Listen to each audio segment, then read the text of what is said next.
स्वागत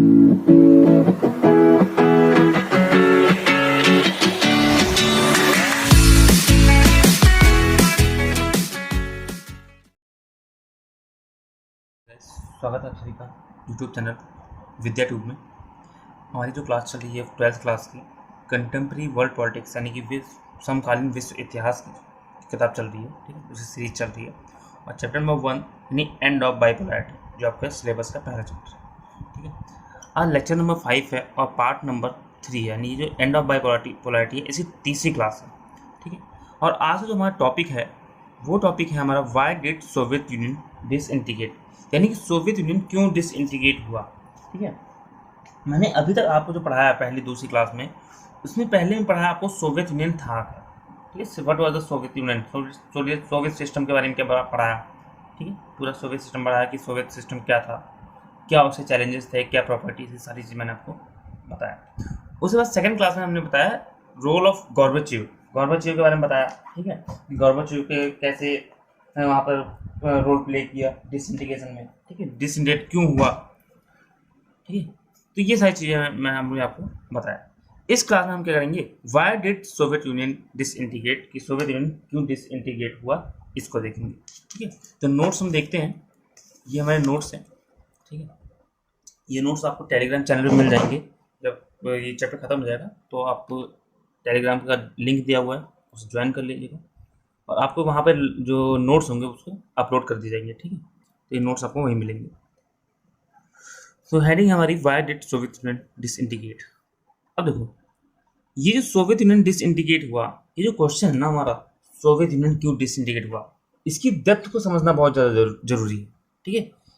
understand the depth of the question.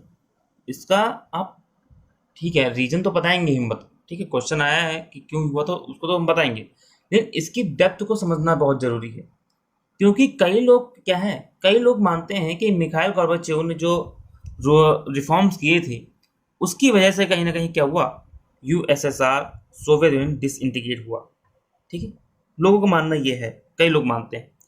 लेकिन क्या केवल और केवल गोर्बाचेव के रिफॉर्म की वजह से ही सोवियत यूनियन यानी यूएसएसआर डिसइंटीग्रेट हुआ? क्या केवल मिखाइल गोर्बाचेव का ही जो रिफॉर्म का था वही रीजन है? क्या उनकी वजह से ही ये डिसइंटीग्रेट हुआ था, विखंडित हुआ था? तो ऐसा नहीं है। मिखाइल गोर्बाचेव को हम एक रीजन मान सकते हैं, वो वन ऑफ द रीजन है, लेकिन उसके अलावा भी कई सारे रीजन हैं, ठीक है। तो इसकी डेप्थ को समझना है। तो अगर हम देखें इसके रीजन के बारे में, ठीक है, तो इसके रीजन में हम 3 रीजन पढ़ेंगे। देखिए, एक तो मिखाइल गोर्बाचेव के बारे में हम पढ़ ही लिया है, ठीक है। मिखाइल गोर्बाचेव का जो रोल था वो भी इंपॉर्टेंट रोल माना जाता है कहीं ना कहीं डिसइंटीग्रेशन में। लेकिन उसके अलावा भी कई सारे रीजन हैं, जैसे आपके इकोनॉमिक रीजन,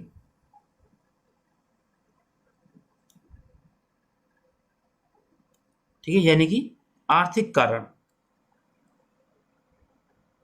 ठीक है। हम यहाँ क्या पढ़ रहे हैं, सोवियत यूनियन के विखंडन के कारण, ठीक है। तो पहला कारण क्या है, इकोनॉमिक रीजन यानी कि आर्थिक कारण। दूसरा क्या है, पॉलिटिकल एंड एडमिनिस्ट्रेटिव रीजन, यानी राजनीतिक और प्रशासनिक कारण, ठीक है। राजनीतिक और प्रशासनिक कारण के बारे में पढ़ेंगे। और उसके बाद हम यहाँ पढ़ेंगे क्या, आपका नेशनलिज्म, राष्ट्रवाद, ठीक है। मेन तो यही 2 कारण थे, इकोनॉमिक और पॉलिटिकल। लेकिन कहीं ना कहीं नेशनलिज्म भी कई लोग रखते हैं कि हाँ, नेशनलिज्म में यानी राष्ट्रवाद ने भी सोवियत यूनियन के डिसइंटीग्रेशन में रोल प्ले किया है, इसने भी योगदान अपना दिया है, ठीक। तो हम एक एक करके इन तीनों को पढ़ेंगे इस क्लास में। तो पहला शुरू होता है इकोनॉमिक रीजन, ओके।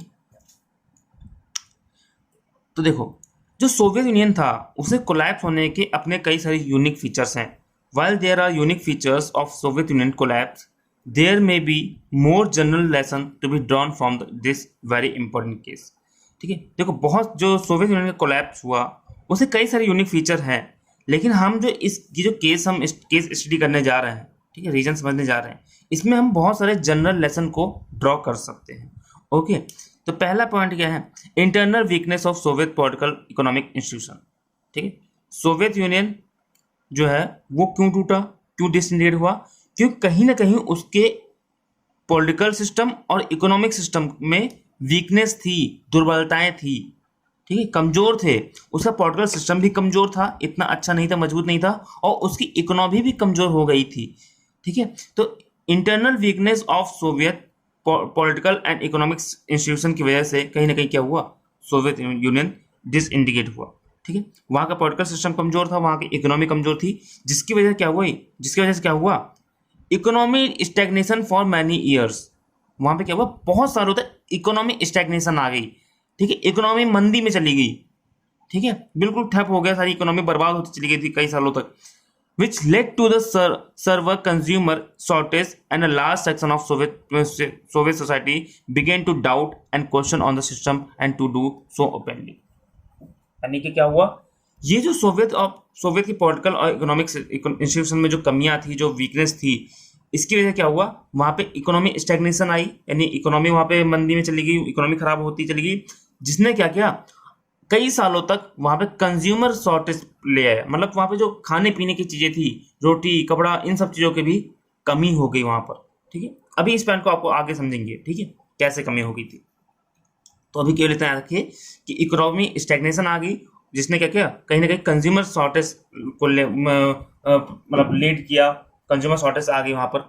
ठीक है, and last section of Soviet society, और जो अब इसकी वजह से क्या हुआ, जो last section of Soviet society था, सोवियत सोसाइटी का एक बहुत बड़ा एरिया, बहुत बड़ा सेक्शन, वो क्या करने लगा, सोवियत सिस्टम के, यानी सोशलिस्ट सिस्टम या फिर सोवियत सिस्टम के ऊपर डाउट करने लगा, क्वेश्चन करने लगा। ठीक है, पहले क्या था, पहले सोवियत सिस्टम पे लोग विश्वास कर रहे थे। ठीक है, बेलारूस, यूक्रेन, ये सब देश मिलकर के सोशलिज्म पर विश्वास करके, सोवियत सिस्टम पर विश्वास करके लोग जुड़े थे। लेकिन जब इन्होंने देखा कि नहीं यार, सोशलिज्म में यानी सोवियत सिस्टम में इकोनॉमी को इकोनॉमी, अच्छी इकोनॉमी की बात करी जा रही है, इक्वलिटी की बात करी जा रही है, एम्प्लॉयमेंट की बात करी जा रही है, लिविंग, एक मिनिमम स्टैंडर्ड ऑफ लिविंग की बात करी है, मिनिमम लिविंग स्टैंडर्ड की बात करी जा रही है। लेकिन ऐसा यहाँ हो नहीं रहा है, ये केवल दस्तावेज में है, यानी पेपर्स में है, ऑन द पेपर्स है, रियलिटी में नहीं है। ठीक है, तो इसकी वजह से क्या हुआ, वहां के जो लास्ट सेक्शन ऑफ सोसाइटी था, सोवियत सोसाइटी, उन्होंने इस सिस्टम के ऊपर, यानी सोवियत सिस्टम के ऊपर क्या कर दिया, क्वेश्चन करना शुरू कर दिया, डाउट करना शुरू कर दिया कि नहीं यार, ये इसमें कहीं ना कहीं कमियां हैं, ये सही नहीं है। ठीक है, और ये जो क्वेश्चन कर रहे थे ना, पूरी तरह से ओपनली क्वेश्चन करने लगे थे, पूरी तरह से खुल के क्वेश्चन कर रहे थे कि नहीं, ये सोवियत सिस्टम गलत है, सोवियत सिस्टम में ये कमियां है। ठीक है, सही नहीं है, यहाँ पे इकोनॉमी सही नहीं है, इक्वालिटी नहीं आ पा रही। ठीक है, बहुत सारी चीजें इन्होंने लोगों को बांग करने शुरू कर दिया। तो इकोनॉमी स्टैग्नेशन आई। ठीक है, यहाँ पे मैंने बताया इकोनॉमी स्टैग्नेशन आई, इकोनॉमी मंदी में चली गई, इकोनॉमी खराब होती चली, डाउन हो गया। उसका रीजन क्या हुआ। ठीक है, तो अब हमारा रीजन शुरू करते हैं हम, पहला इकोनॉमिक रीजन।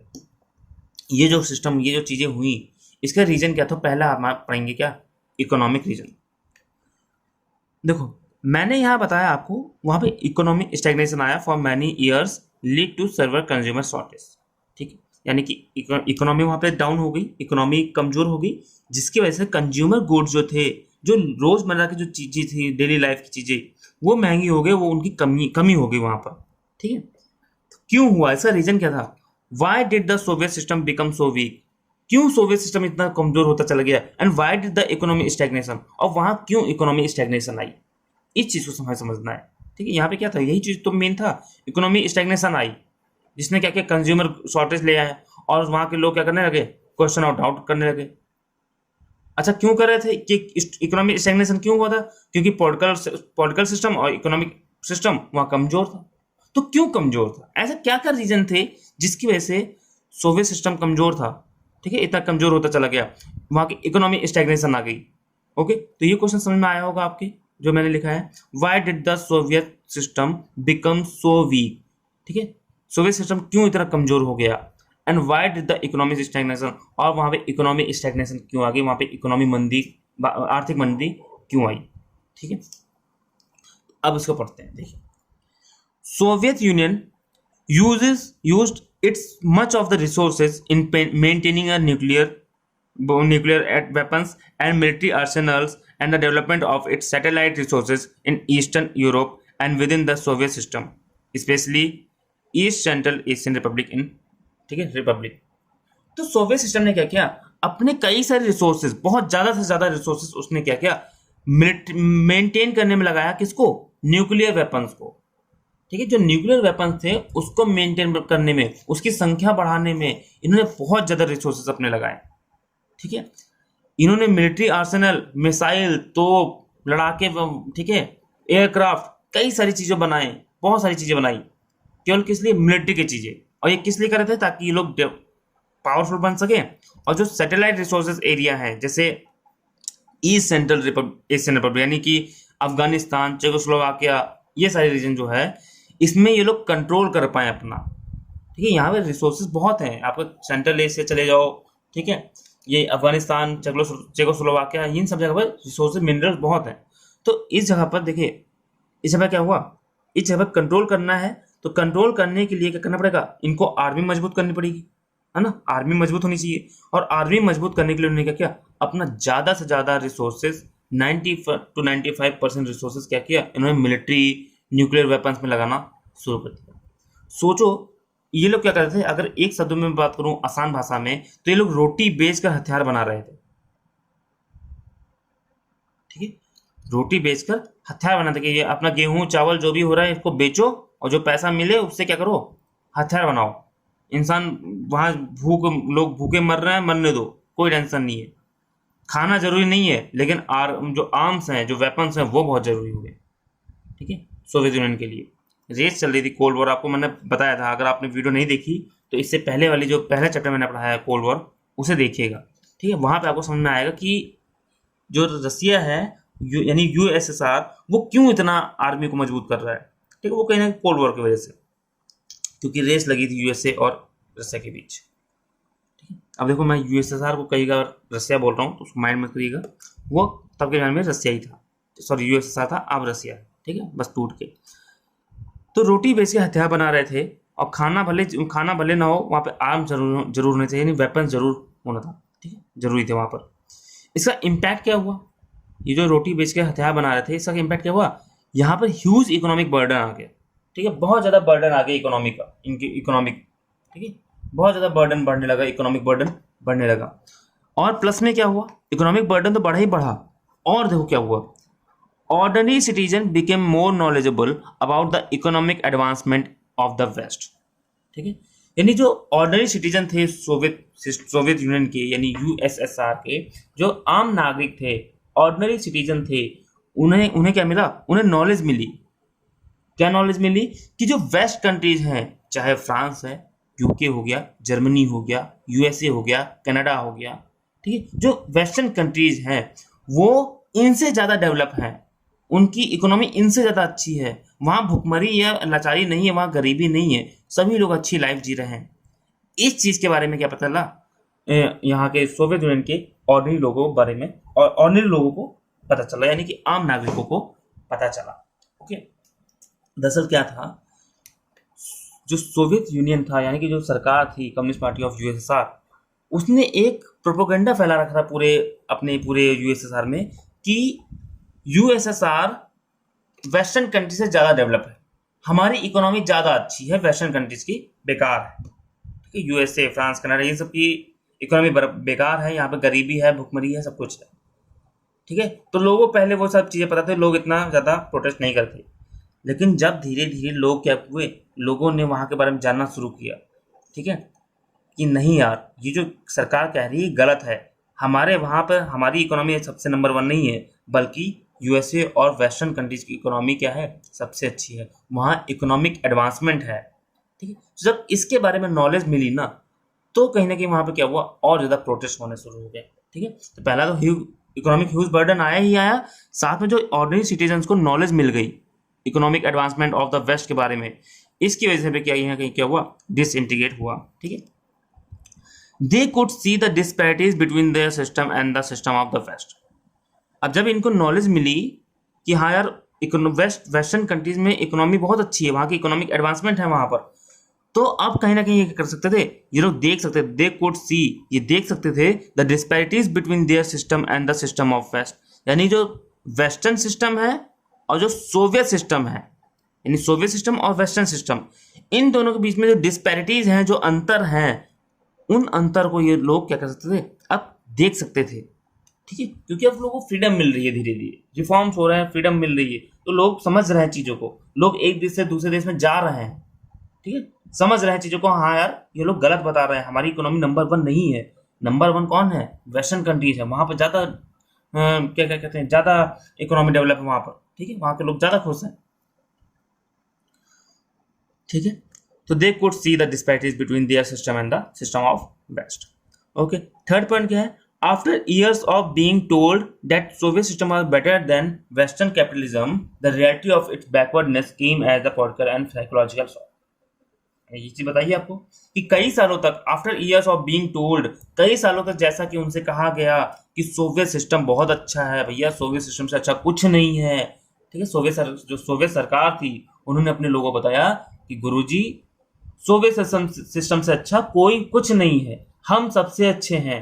ठीक है, अहम ब्रह्मास्मि, ठीक है, हमसे बड़ा कोई नहीं है। यूएसए वैसे कोई, इनकी इकोनॉमी है ही नहीं, इनकी सब बेकार है, कैपिटलिज्म सब बेकार है, कैपिटलिज्म में गरीबी बहुत है, अमीरी बहुत है, ठीक है, सारी कमियां गिना दी, और ये अपने बारे में उड़ाया जा रहा था कि हम बड़े अच्छे हैं, हमारे पास ये है, हम ये हैं, हम वो हैं, इक्वालिटी की बात करते हैं, हम एम्प्लॉयमेंट की बात करते हैं, हम मिनिमम स्टैंडर्ड ऑफ लाइफ की बात करते हैं। ठीक है, ये एक आंखों पर पट्टी चढ़ा रखी थी वहां के लोगों पर। लेकिन जब धीरे धीरे लोगों की पट्टी वो खुली, लोगों की आंखें खुली, लोगों ने विश्व को देखा, वर्ल्ड को देखा कि भैया जो ये कह रहे हैं ना वो गलत है, ऐसा नहीं है, सोवियत सिस्टम की इकोनॉमी, सोवियत सिस्टम जो सोशलिज्म है वो अच्छा नहीं है, उसमें कमियां हैं, हमसे ज़्यादा अच्छे कौन है, वेस्टर्न कंट्रीज हैं। ठीक है, वहाँ पर इकोनॉमी अच्छी है, उनकी इकोनॉमी एडवांसमेंट है, वहाँ की टेक्नोलॉजी अच्छी है, वहाँ पे लोग पढ़े लिखे हैं, वहाँ गरीबी नहीं है इतनी, ठीक है, वहाँ लाइफ अच्छी जी जा रही है। तो after year of being told that the Soviet system was better than western capitalism, यानी जो अब तक इनसे कहा गया था कि सोवियत सिस्टम वेस्टर्न कैपिटलिज्म से अच्छा है, अब रियलिटी जो है वो सामने आ गई थी। The reality of its backwardness came as the political and psychological shock. ठीक है, यानी जो इसकी रियलिटी थी बैकवर्डनेस की, सोवियत सिस्टम की जो पिक्चर, यानी कि सोवियत अब सिस्टम को हिंदी में देख लीजिएगा, हिंदी मीडियम वाले। ठीक है, सोवियत सिस्टम की जो बैकवर्डनेस की यानी पिछड़ेपन की जो रियलिटी थी ना, वो लोगों को पता चल गई थी, और जब पता चली लोगों, तो लोग एकदम शॉक हो गए कि यार ये क्या हो गया। ठीक है, एकदम से जज्बात बदल दिए, हालात बदल दिए, वक्त बदल दिया। ठीक, क्या हो गया ये, वो आपने मीम देखा होगा ना, पाकिस्तानी व्यक्ति कहता है कि एकदम से जज्बात बदल दिए, हालात बदल दिए, तो वही चीज़ इनके साथ हुआ कि क्या हो गया ये एकदम से। हमें आज तक कहा जा कि सोवियत सिस्टम बहुत अच्छा है, और अच्छा तो क्या है आपका, यूएसए वाले वेस्टर्न कंट्रीज अच्छे हैं, कैपिटलिज्म अच्छा है। ठीक है, तो इस वजह से कहीं ना कहीं क्या हुआ, ये रीजन में आपको बताया कि लोगों ने अब इकोनॉमिक बर्डन आ गया, लोगों को पता चला, चीज़ों को नॉलेज मिली, लोगों ने असलियत के बारे में जाना, रियलिटी जानी, और इससे क्या हुआ, लोग प्रोटेस्ट करना शुरू कर दिए। ठीक है, तो ये रीजन था आपका इकोनॉमिक रीजन। समझ में आ गई, उम्मीद है आपको समझ में आ गया होगा। ठीक है, अगर आपको अभी नहीं समझ आया तो आप एक बार रिवाइंड करके फिर से देख सकते हैं, और अगर कोई पॉइंट में आपको डाउट है तो आप कमेंट बॉक्स में या टेलीग्राम चैनल पे या इंस्टा पे आप पूछ सकते हैं, तो आपका डाउट वो क्लियर करा दीजिएंगे। ठीक है, अगला पॉइंट है एडमिनिस्ट्रेटिव एंड पॉलिटिकल स्टैग्नेशन, यानी कि वहाँ की राजनीतिक तंत्र में जो कमियां रहीं और जो प्रशासनिक तंत्र में जो कमियां रहीं, उनके बारे में पढ़ेंगे। ओके, तो देखिए यूएसएसआर में एडमिनिस्ट्रेटिव स्टैग्नेशन भी आया और पॉलिटिकल स्टैग्नेशन भी आया, यानी कि वहाँ प्रशासनिक ढांचा कमजोर हो गया, एडमिनिस्ट्रेटिव सिस्टम कमजोर हो गया, वीक हो गया, पॉलिटिकल सिस्टम क्या हो गया, कमजोर हो गया। क्यों हुआ, रीजन क्या था उसका, क्योंकि वहाँ पर कम्युनिस्ट पार्टी थी। क्या थी वहाँ पर, कम्युनिस्ट पार्टी थी। ठीक है, और ये कम्युनिस्ट पार्टी अकाउंटेबल नहीं होती लोगों के प्रति। ठीक है, आप अगर देखो दो तरह की पार्टी है, एक डेमोक्रेटिक पार्टी, एक कम्युनिस्ट पार्टी।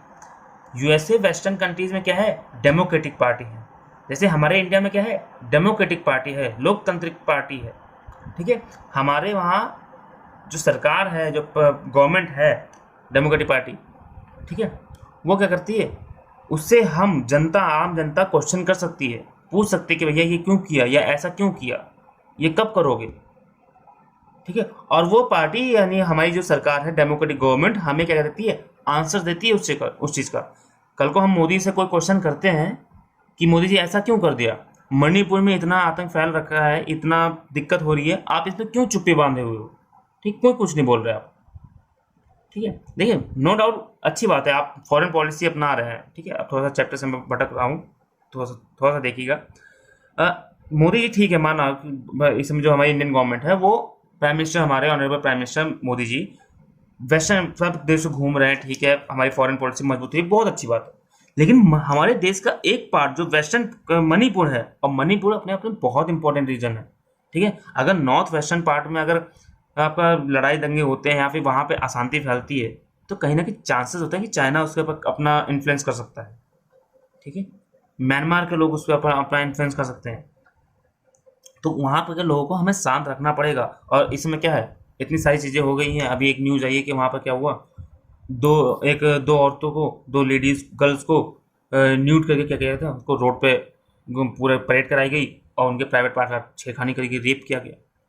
इतनी इतनी ज़्यादा जो मतलब भयंकर अपराध के बावजूद वहाँ पर अगर प्राइम मिनिस्टर चुप हैं, ठीक है, ऑनरेबल होम मिनिस्टर अगर चुप हैं, तो शर्म की बात है फिर ऐसी सरकार की, है ना। तो लेकिन फिर भी अब क्या होता है, अब ये चीज़ तो ठीक है नहीं बोल रहे, लेकिन हम उनसे क्वेश्चन तो कर सकते हैं ना कि क्यों नहीं बोल रहे आप। जैसे मैंने भी क्वेश्चन किया कि क्यों नहीं बोल रहे आप, कम स्टेटमेंट तो दो, कुछ तो करो उसको रोकने के लिए, ठीक है। तो डेमोक्रेटिक गवर्नमेंट में हम सरकार से क्वेश्चन पूछ सकते हैं और सरकार हमें आंसर देती है, यानी अकाउंटेबल होती है। लेकिन कम्युनिस्ट पार्टी क्या होती है, कम्युनिस्ट पार्टी अकाउंटेबल नहीं होती। कम्युनिस्ट पार्टी से आप क्वेश्चन पूछ के दिखा दो, ठीक है, दूसरे दिन आपको घर नहीं मिलेगा, आप नहीं मिलोगे। चाइना में क्या है, चाइना में आप एक अली बाबा थे, ठीक है, बहुत बड़े बिजनेसमैन थे, इंडस्ट्रीज थे चाइना के। उन्होंने क्या किया, बहुत बड़े अमीर व्यक्ति थे चाइना के, ठीक है, शायद टॉप 5 या टॉप 10 में आते थे और पूरे वर्ल्ड में कि अमीर अमीर व्यक्ति में आते थे वो लोग, वो अली बाबा। उन्होंने सर चाइनीज गवर्नमेंट यानी कम्युनिस्ट गवर्नमेंट के खिलाफ थोड़ा सा बुरा कह दिया, थोड़ा सा क्वेश्चन कर दिया। भाई साहब दूसरे दिन वो किडनैप हो गए, पता नहीं चला आज तक कहाँ गए, कहाँ अली बाबा, ठीक है।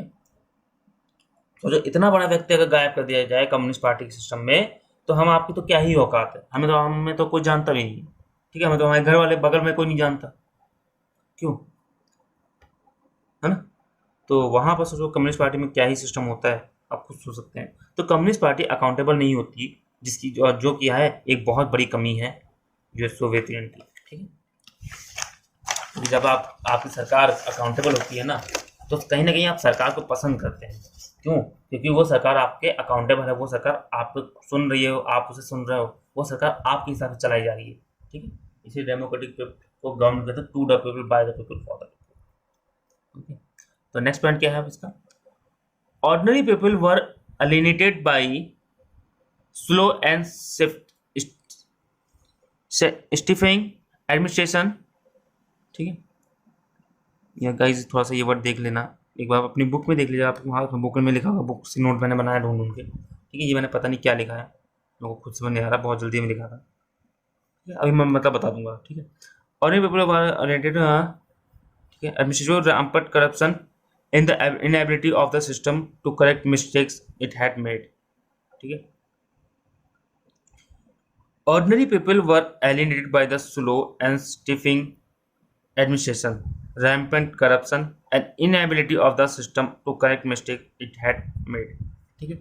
अब देखो, जो ordinary people थी, अब वो क्या हो गई थी, वो alienated हो गई थी by slowly stiffing administration system। ये जो administration system जो था, ठीक है, उसमें बहुत धीरे धीरे सुधार अब कर रहे थे, बहुत धीरे धीरे, स्लो स्लो, ठीक है।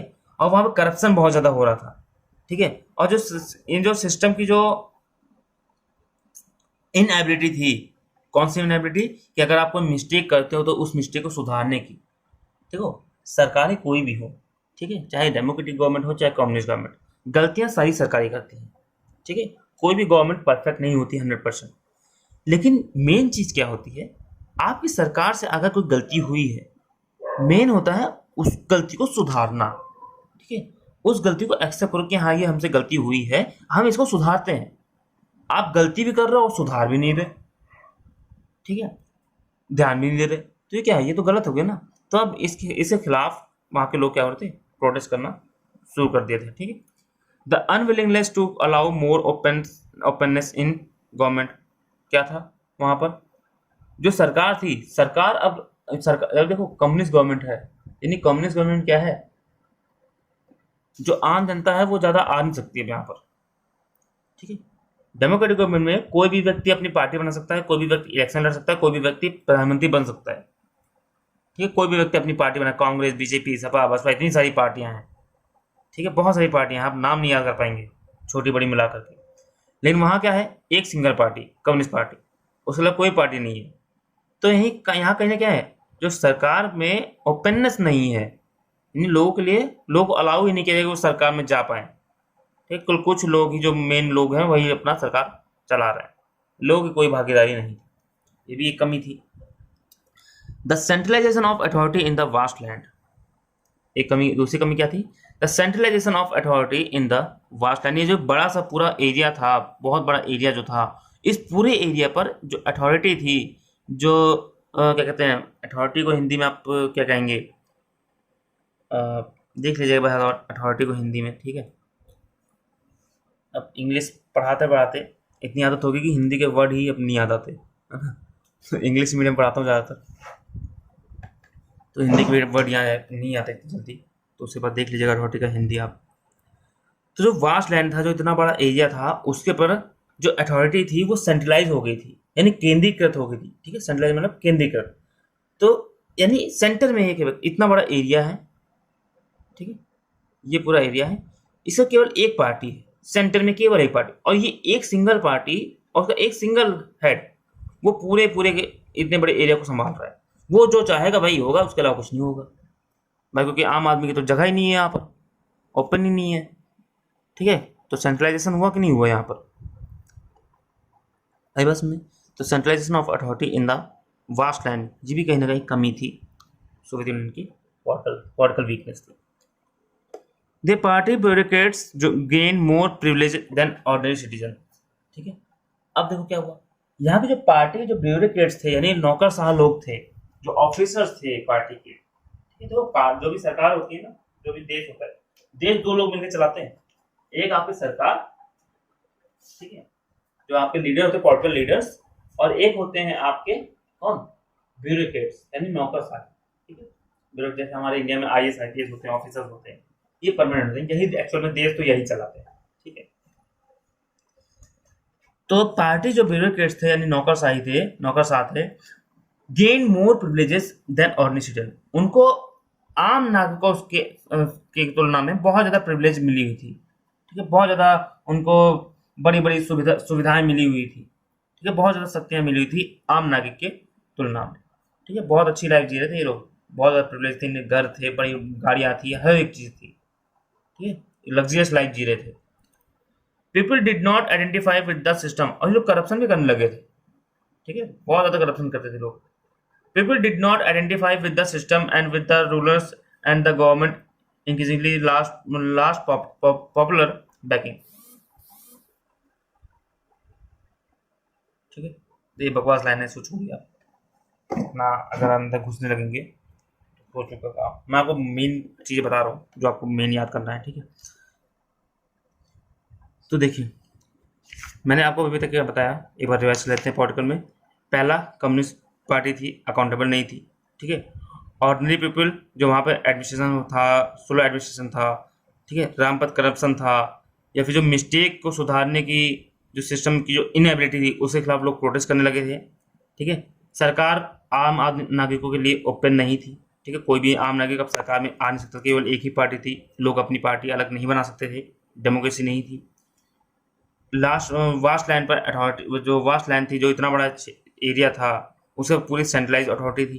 ठीक है, ब्यूरोक्रेट्स बहुत ज़्यादा प्रिविलेज हो गए थे। ठीक है, बहुत ज़्यादा अथॉरिटेटिव हो गए थे। तो इन सभी कारणों की वजह से क्या हुआ, वहाँ पर पॉलिटिकल वीकनेस आती चली गई और एडमिनिस्ट्रेटिव स्टैग्नेशन आई वहाँ पर।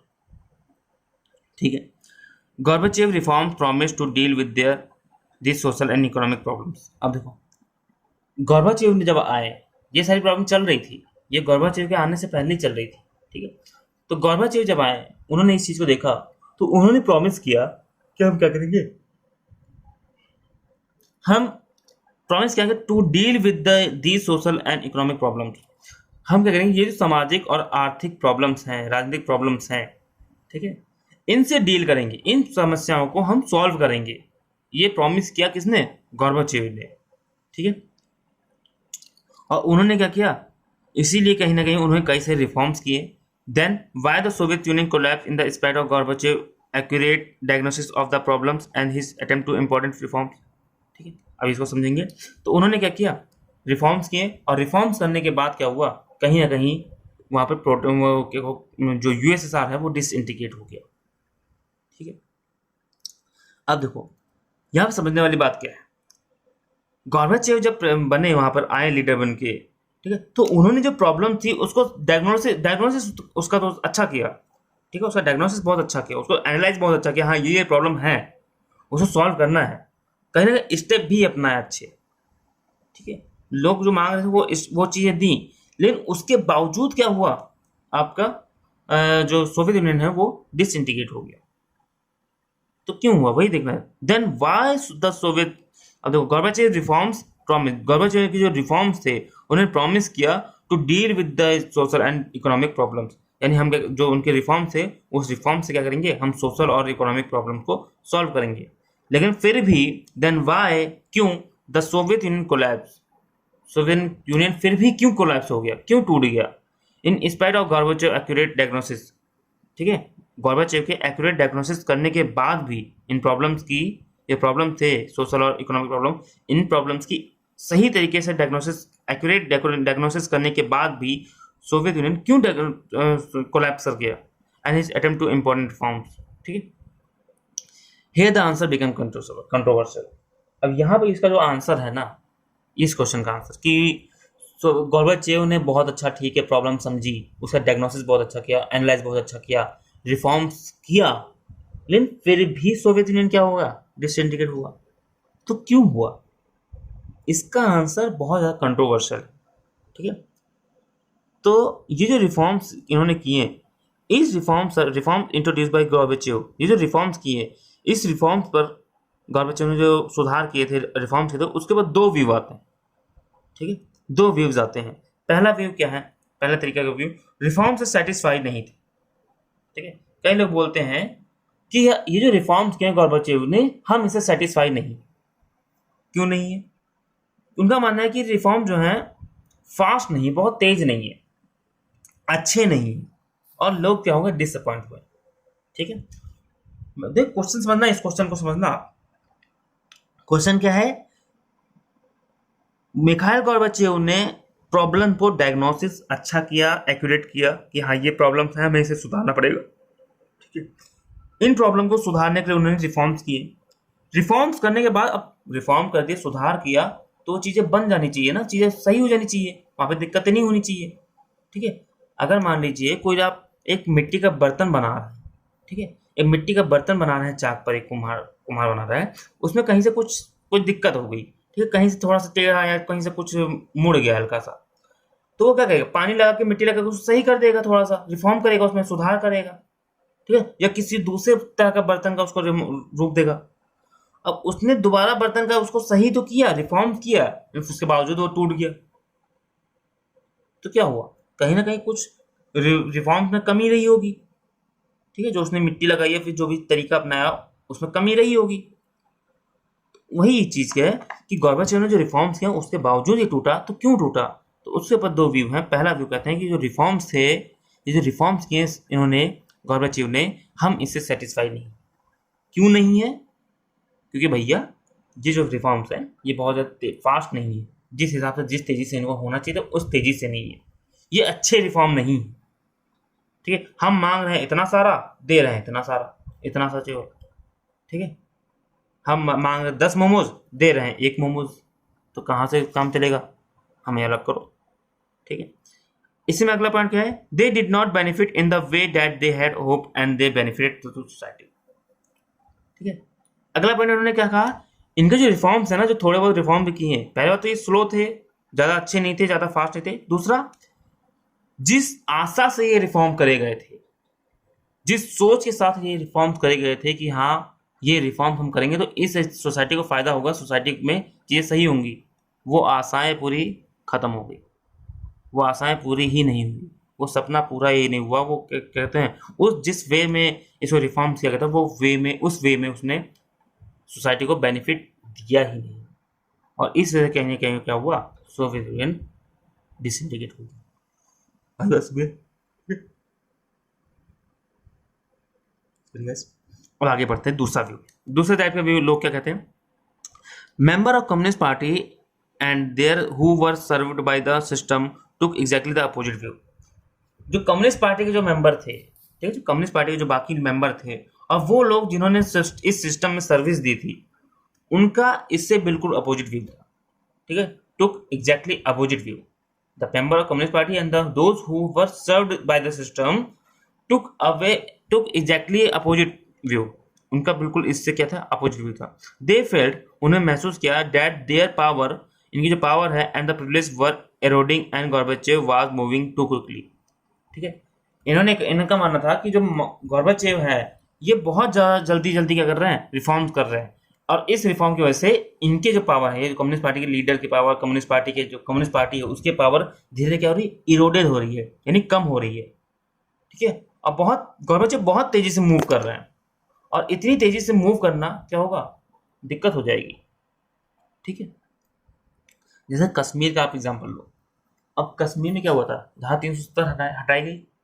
370 हटाने के पहले वहां पर क्या करते थे, कर्फ्यू लगाते थे, सारी चीजें, ठीक है, आर्मी लगा दी गई थी पूरी बात, ठीक है, प्रेसिडेंशियल रूल लगा देगा, सब कुछ लगा देगा। उसके बाद धीरे धीरे जैसे समय बीता और चीजें कंट्रोल में होती गई, तो इंडियन आर्मी ने क्या किया, इंडियन गवर्नमेंट ने क्या किया, चीजों को धीरे धीरे खोलना शुरू किया, थोड़ा थोड़ा ढील देना शुरू किया। ये भी जैसे कोरोना हुआ, कोरोना इंडिया में क्यों कंट्रोल में आया, क्योंकि हमने कोरोना आया, लॉकडाउन लगाया, लॉकडाउन लगाने के बाद जब कोरोना धीरे धीरे खत्म हुआ तो हमने स्टेप बाय स्टेप क्या किया, हमने चीज़ों को ओपन किया। पहले पॉलिटिकल और इकोनॉमिकल, ठीक है, दोनों चीज़ें मैंने आपको बता। अब यहाँ पे मेन चीज़ क्या है कि क्या पॉलिटिकल और इकोनॉमिक रीजन ही मेन है डिसइंटीग्रेशन में, क्या और कोई रीजन नहीं है, क्या पॉलिटिकल रीजन और इकोनॉमिक रीजन यही तो मेन रीजन है disintegration of the Soviet union USSR, क्या और कोई रीजन नहीं है, तो ऐसा नहीं है, ठीक है, ऐसा बिल्कुल नहीं है। सोवियत यूनियन के डिसइंटीग्रेशन में पॉलिटिकल रीजन भी है, इकोनॉमिक रीजन भी है, और नेशनलिज्म नहीं, राष्ट्रवाद ने भी क्या किया है, कहीं ना कहीं रोल प्ले किया है, ये भी बहुत बड़ा एक रीजन था, ठीक है। तो अब पढ़ेंगे हम राष्ट्रवाद, nationalism. The rise of nationalism and sovereignty with in Republic Russia, Ukraine and Baltic Republic, Georgia, other disintegrated USSR. जो रसिया में या यूक्रेन या बाल्टिक रिपब्लिक या जॉर्जिया या फिर बाकी जो अदर कंट्रीज में जो नेशनलिज्म था, जो वहाँ पे सोवरेनिटी थी, कहीं ना कहीं उन्होंने क्या किया, यूएसएसआर को डिसइंटीग्रेट किया।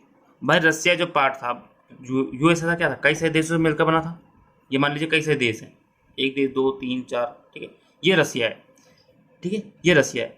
अब रसिया ये सब मिलकर यूएसएसआर बनाए, लेकिन कहीं ना कहीं रसिया जो पुराना जो रसिया है, वहाँ के जो मेन लोग थे, वो उनके अंदर कहीं ना कहीं रसिया को लेकर क्या हुआ, क्या रहा होगा, कहीं ना कहीं रसिया को लेकर राष्ट्रवाद रहा होगा।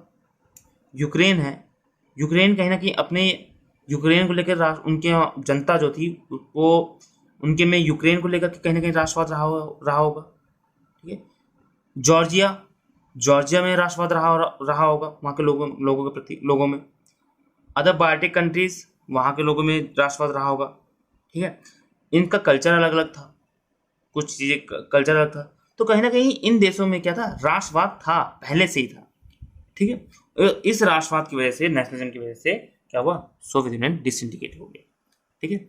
अब इस राष्ट्रवाद पर, ये जो नेशनलिज्म है ना, इसके ऊपर लोगों के अलग अलग व्यू हैं, ठीक है, इसके ऊपर लोगों के अलग अलग व्यू हैं, तो हम वही दोनों व्यू अब देखेंगे। नेशनलिज्म पहले, कई लोग मानते हैं, कुछ लोग मानते हैं कि जो नेशनलिज्म था वो पहले से था और डिसइंटीग्रेट हुआ, ठीक है, रिफॉर्म होते चाहे ना होते। कई लोगों का मानना है, स्कॉलर्स का मानना है कि ये जो डिसइंटीग्रेशन हुआ, ठीक है, इसको होना था, आप रिफॉर्म करो चाहे ना करो, एक समय भविष्य में ऐसा आता, इनका मानना है कि सोवियत यूनियन में जो देश मिले थे इनमें नेशनलिज्म था, यानी राष्ट्रवाद पहले से था, स्टार्टिंग से ही। आप रिफॉर्म करो या ना, उनको अलग होना। अगला पॉइंट क्या है आपका, नेशनलिज्म पर अगला पॉइंट देते हैं। देखिए पहला पॉइंट मैंने आपको बता दिया कि लोग मानते हैं कि नेशनलिज्म तो था पहले से, रिफॉर्म होते या ना होते डिसइंटीग्रेशन हो जाता।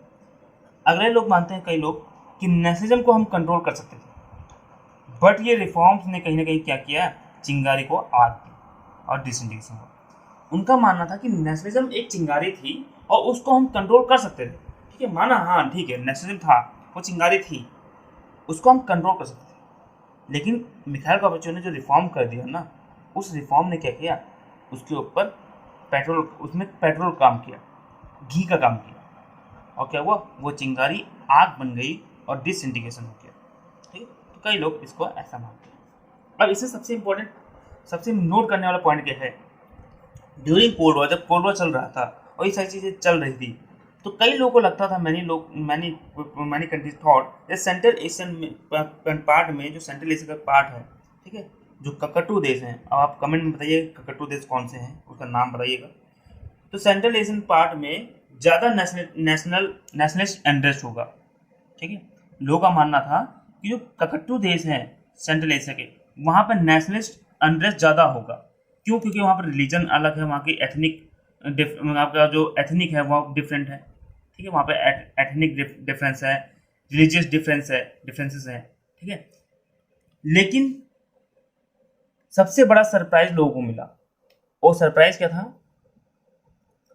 जहां जिस सेंट्रल एशिया में लोग सोचा कि सबसे पहले ये अलग होंगे, और जो यूक्रेन, बेलारूस, ये सब जो कंट्रीज होंगे वो अलग नहीं होंगे, वो साथ रहेंगे, वो बाद में अलग होंगे, सबसे पहले ये अलग होंगे, ऐसा लोगों को लग रहा था, सोच रहे थे।